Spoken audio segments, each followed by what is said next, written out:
La comunidad islámica chiita de El Salvador presenta su espacio Cultura y Desarrollo del Islam Chiita en El Salvador. Que la paz de Dios esté con ustedes. Bienvenidos a su programa Cultura y Conocimiento del Islam Chiita en El Salvador.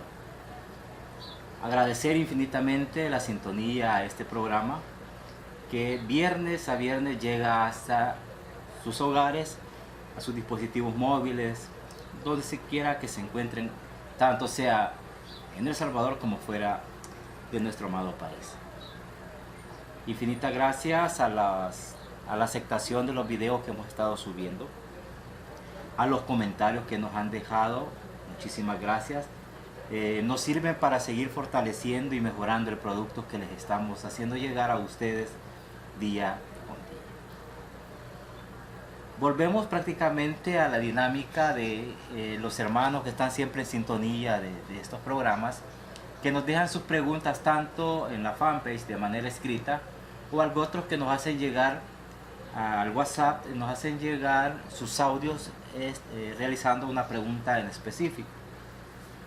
Para este día viernes tenemos destinado a desarrollar un tema en base a una pregunta que hizo un hermano y amigo en las redes sociales. En este caso fue directamente al WhatsApp que hizo llegar este mensaje para poder discutir el siguiente tema que lo hemos titulado en esta ocasión: ¿deben los musulmanes estudiar la Biblia y otros textos sagrados? En base a eso vamos a discutir este programa de 20 a 25 minutos, pero antes sí me gustaría darle el paso a la bienvenida de Bilal y después les vamos a escuchar el audio del hermano que nos hizo llegar para hacernos la pregunta referente a esto.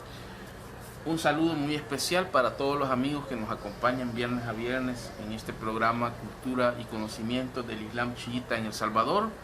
Hoy, como los amigos pueden ver, hemos vuelto prácticamente a la Musala Imam Rida, ubicada al norte de San Salvador, y que hoy nos sirve como lugar para grabar este programa. Así es que muy contento de estar nuevamente aquí en la Musala y muy contento nuevamente de poder dirigirnos, mejor dicho, a los amigos que nos siguen a través de las diferentes redes sociales. Excelente. Así como tú decías, teníamos ya casi como 3 o 4 programas que grabamos en 2 parques diferentes. Lo hicimos con el afán de que ir cambiando un poco la locación y que ustedes vayan descansando visualmente. El hecho de solo tener las 4 paredes de la Musala y ya de esta manera intercalando con la naturaleza se convertía en algo más refrescante a la mirada de los que estaban al pendiente de los videos. Pero igual estamos nuevamente ahora grabando desde la sala de oraciones Imam Rida en la ciudad futura al norte de San Salvador, para quienes aprovechamos la oportunidad de invitarles a ser parte de nuestra comunidad, a visitarnos, consultar sobre qué es el Islam, cómo practicamos la fe islámica. Muchos temas que ustedes que tendrán curiosidades pueden hacerlo, visitarnos y con mucho gusto son bien recibidos. Pero bien, como decíamos al inicio del programa, escucharemos el audio que nos envía un joven. Esperamos que sea de mucho agrado de escucharlo. Escuchemos. Dios les bendiga a todos. Mi nombre es Jorge y un saludo a todos los seguidores de la fe islámica y un saludo cordial a la Asociación Cultura y Conocimiento del Islam. Una pregunta que quisiera que me respondieran y dice de la siguiente manera: ¿deben los musulmanes estudiar la Biblia y otros textos sagrados? Bueno, como ustedes escucharon, el tema que estamos discutiendo en esta ocasión obedece a esta pregunta que hizo este joven. Es un joven que dice ser el practicante de la fe cristiana y de hecho él le llama mucho la atención cómo los musulmanes practicamos la fe, pero también le salta la curiosidad a él si nosotros como musulmanes damos lectura o estudiamos la Biblia y qué otros textos sagrados de alguna manera. O sea, una pregunta bastante interesante, Bilal. Definitivamente que hay que comenzar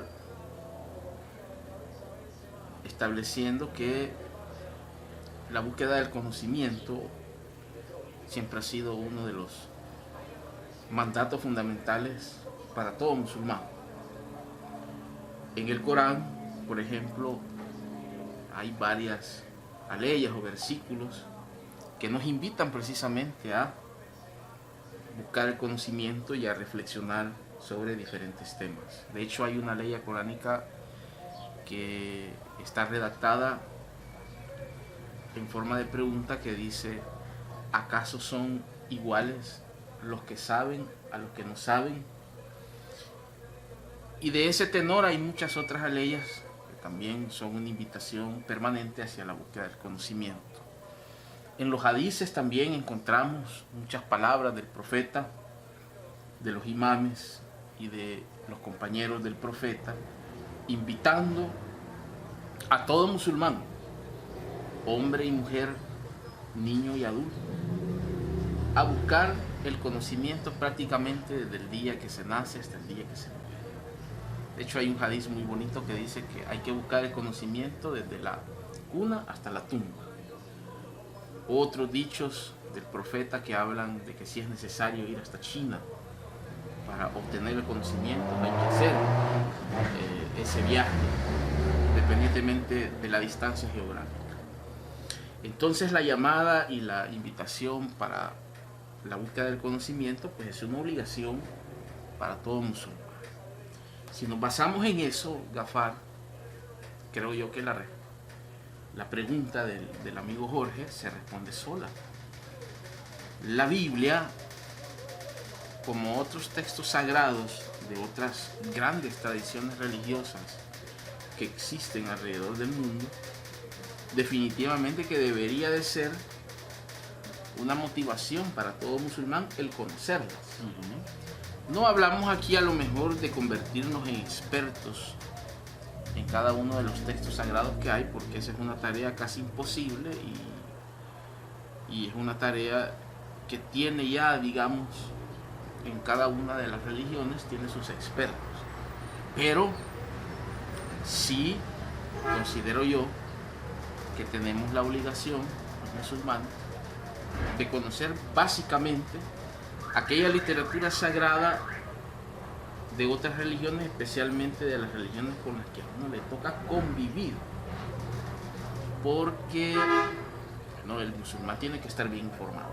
Yo creo que eso es fundamental, estar bien informado, conocer las tradiciones religiosas de otras personas, especialmente de las personas con las que uno tiene que convivir en el día a día, y tratar de encontrar en esos otros textos sagrados también puentes para el diálogo interconfesional, que hoy es una de las materias más prestigiosas y más necesarias para vivir en armonía con las diferentes personas que componen, en este caso ya sea la sociedad de un país, ¿no? O las sociedades de las grandes ciudades, ¿no? Entonces, en ese sentido, yo considero que sí es necesario que los musulmanes tengamos presente que tenemos que conocer básicamente los textos sagrados de las grandes tradiciones religiosas que existen en el mundo. En este caso, la pregunta del amigo Jorge, que está más que todo orientada hacia el punto bíblico, entiendo yo, y sí decirle que definitivamente es una obligación y es necesario para el musulmán conocer el texto bíblico en este caso. Y luego están, por ejemplo, también textos de otras tradiciones que son importantes de conocerlas, como por ejemplo los textos budistas, las sutras de Buda, algunos de los textos más importantes del hinduismo. Obviamente también está el tema de los textos sagrados del judaísmo, que también son importantes por la importancia que han tenido estos textos en el desarrollo religioso y espiritual del mundo. Tenemos, por ejemplo, también que es necesario conocer las tradiciones religiosas, incluso, aunque aquí en El Salvador no hay muchos adherentes de esas religiones, pero no está de más, por ejemplo, conocer los textos sagrados del confucianismo, por ejemplo, que es muy predominante en la región del Extremo Oriente. Entonces, definitivamente, Gafar, que es importante. Ahora, en relación a lo que es el texto bíblico, bueno, uno puede encontrar grandes coincidencias con el Corán cuando uno, por ejemplo, lee las revelaciones que fueron dadas a los profetas del Antiguo Testamento, en donde se afirma en innumerables ocasiones la unicidad de Dios, que ese ya es un puente que une, digamos, esa revelación bíblica con la revelación coránica, es un punto de encuentro. Luego, tú lees, por ejemplo, los 4 evangelios, la carta de Santiago, que están en el Nuevo Testamento, y también vamos a encontrar allí llamados de la boca del mismísimo Jesús, hablando a que todo creyente tiene que someterse de alguna manera, o tiene que entregarse, mejor dicho, a la adoración de un solo Dios. Entonces aquí también hay un puente de coincidencia entre la revelación que está plasmada en los 4 evangelios, y especialmente también en lo que dice un texto muy bonito que es la carta de Santiago, con lo que dice el Sagrado Corán.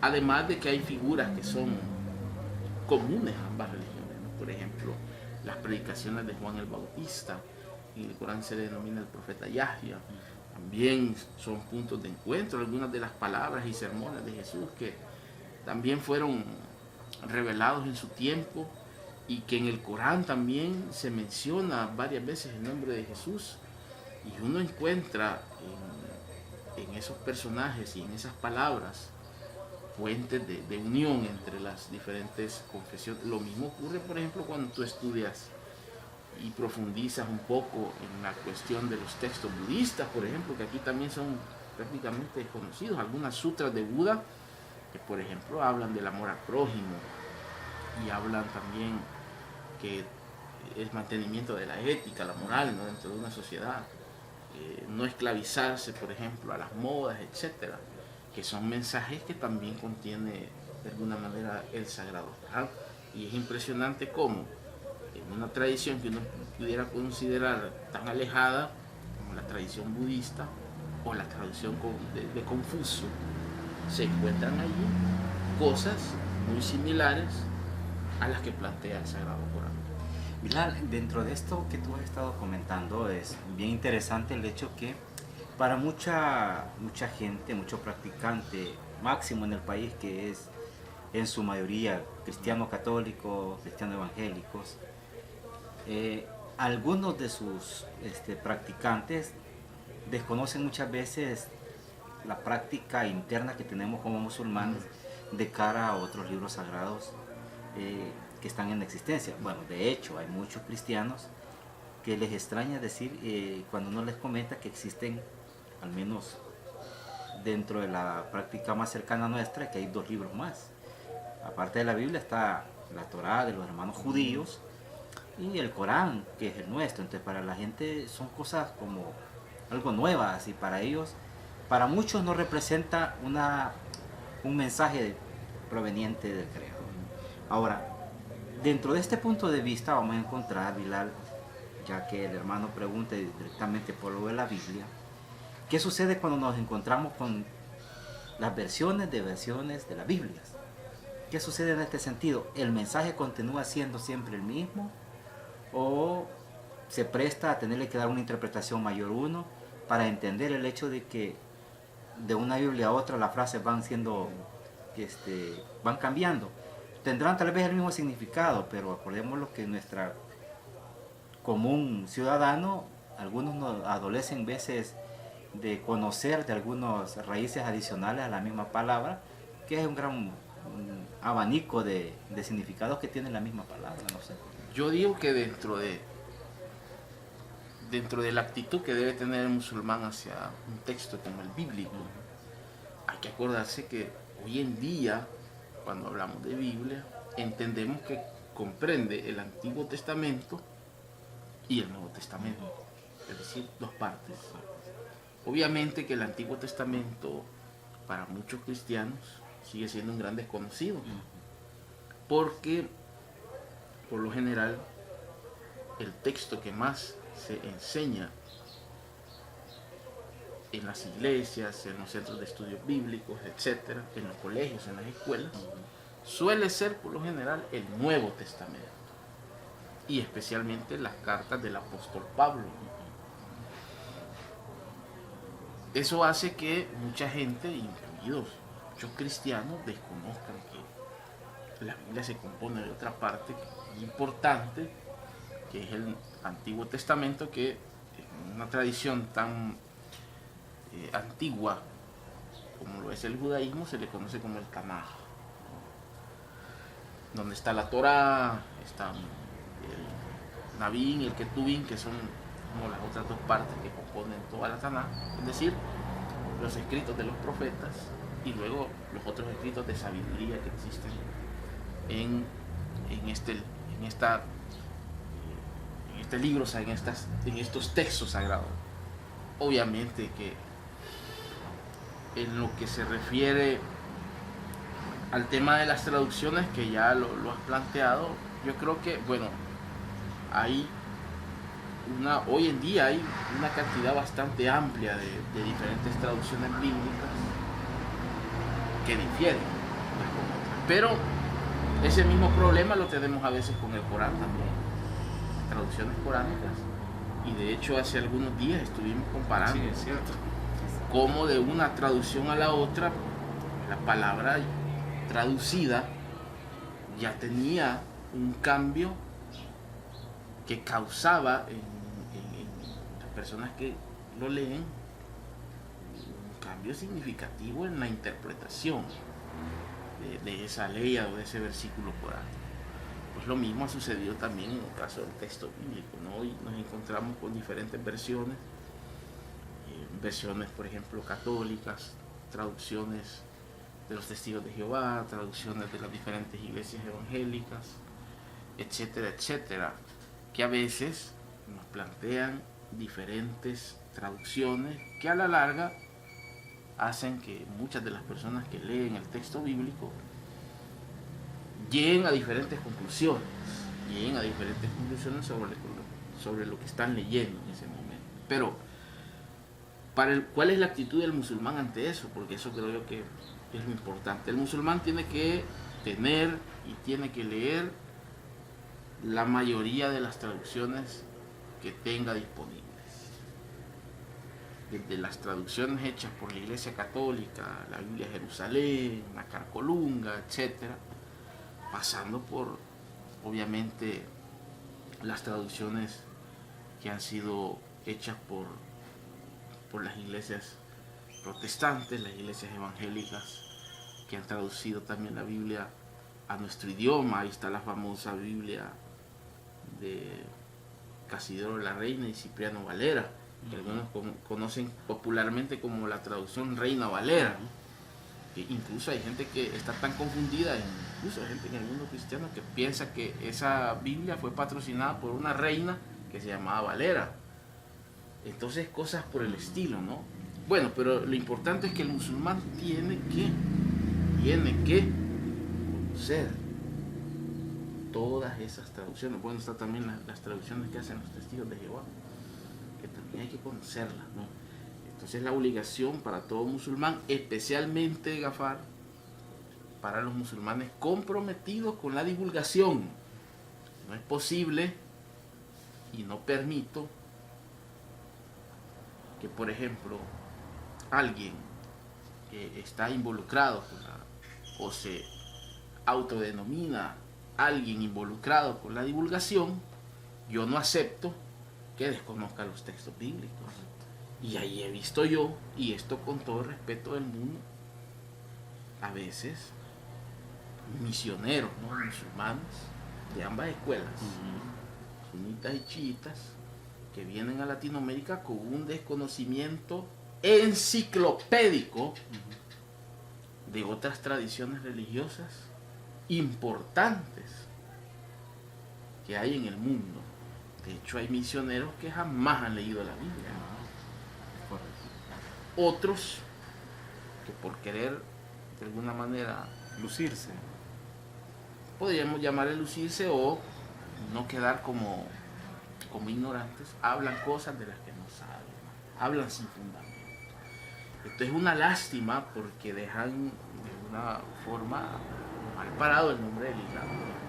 Y ya no se diga Gafar, ya no se diga musulmanes que a veces dicen que están al frente de instituciones o que tienen a su cargo la responsabilidad de llevar la divulgación y desconocen absolutamente casi todo lo referente a los textos sagrados en general.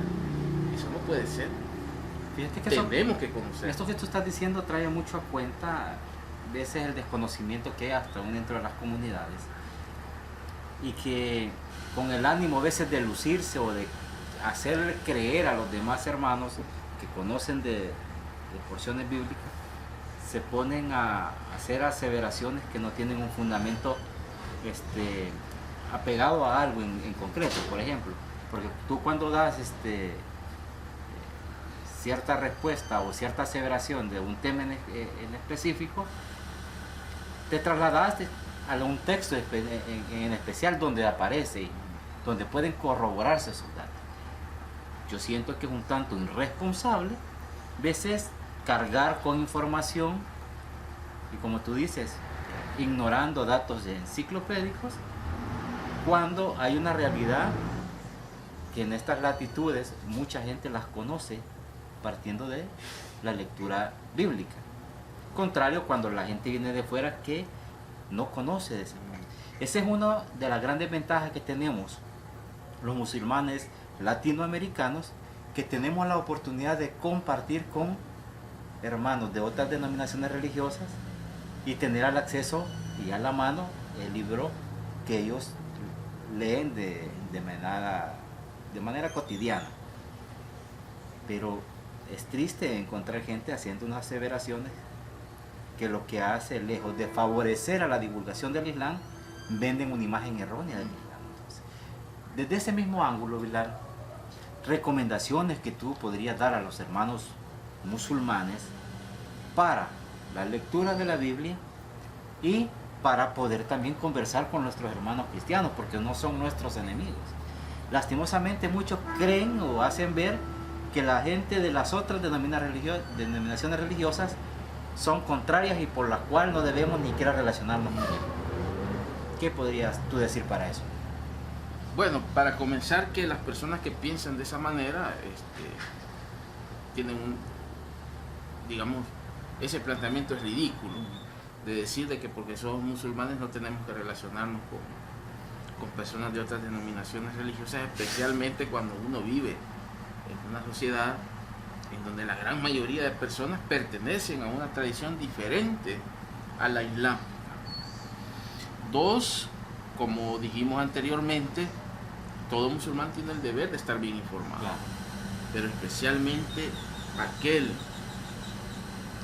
que está comprometido con su centro islámico, aquel que pretende hacer un trabajo de divulgación para esos musulmanes, es de carácter obligatorio conocer las tradiciones religiosas y en este caso los textos sagrados de las personas que componen su sociedad. En este caso, y como creo yo en todos los países de Latinoamérica, la tradición preponderante es el cristianismo, independientemente de su denominación, es el cristianismo.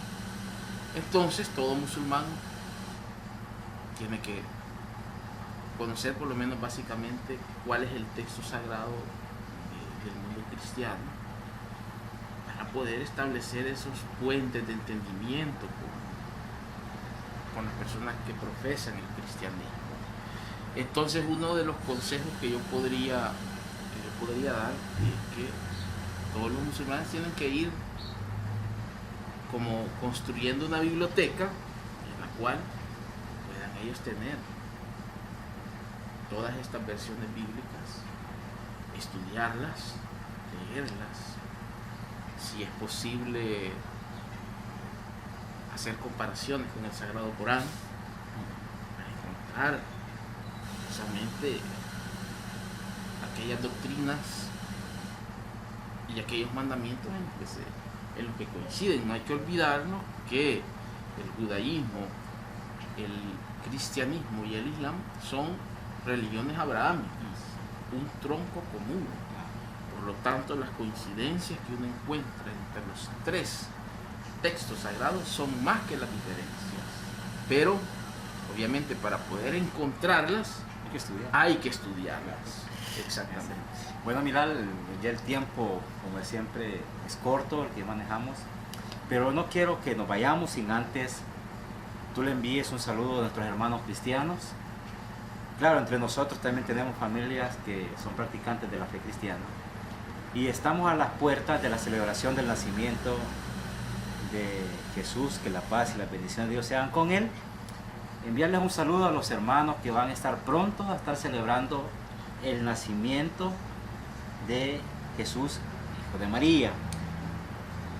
Que claro, hay un montón de controversias que no es en esta fecha, pero en lo importante y esencial de esto es mandarles un saludo a nuestros hermanos que próximamente estarán celebrando y recordando el nacimiento del profeta Jesús. Que la paz y la bendición de Dios sean con el Pilar.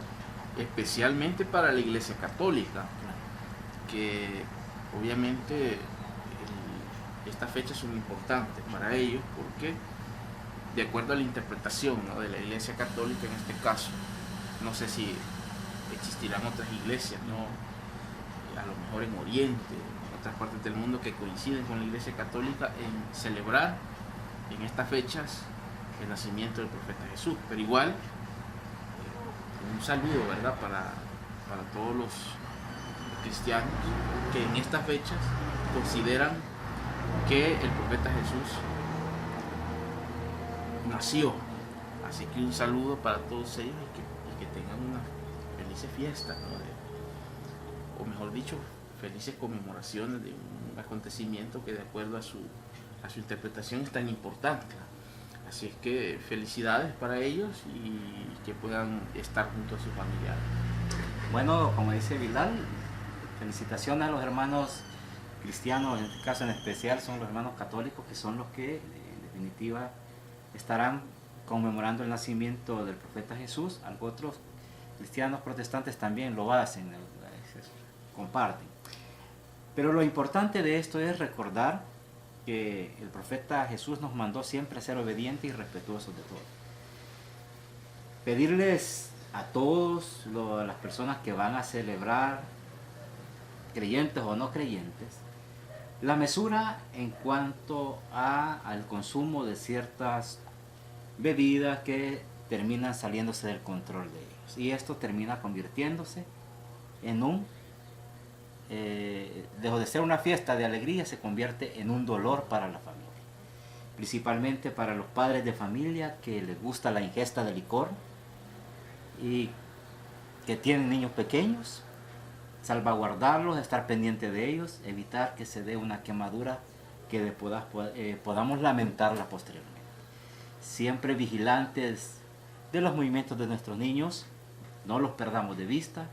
Son más importantes nuestros hijos que interesarnos por una botella de licor que al final nos trae llanto y tristeza.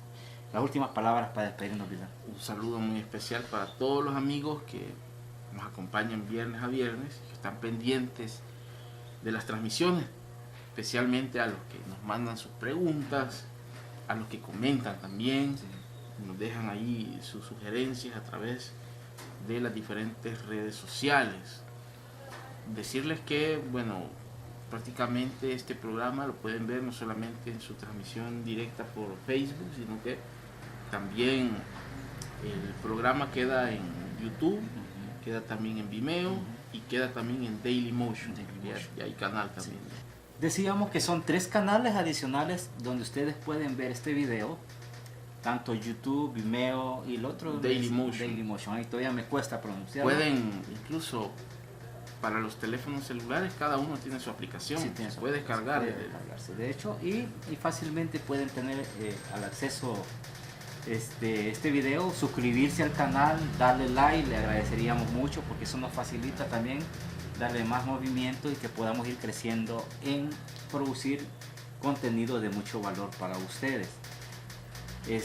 También en estas semanas tuvimos la oportunidad de subir a Facebook un video de una entrevista que le hiciesen al Sheikh Mustafa al-Salvadori, nuestro Sheikh que está en este momento radicado en la República Islámica de Irán, en nuestro enlace de formación que siempre estamos de una manera constante consultando información para continuar trabajando en la divulgación del Islam. Así que agradecer también el entusiasmo que le pusieron, las visitas, las reproducciones que tuvieron para con esta entrevista que le hicieron al Sheikh, y también a los comentarios que dejaron unos hermanos de Centroamérica, algunos de España, que se sentían ellos felices del hecho de que un centroamericano ya tiene una investidura como Sheikh y está dentro del mundo shia ejerciendo y estableciendo ese enlace entre Centroamérica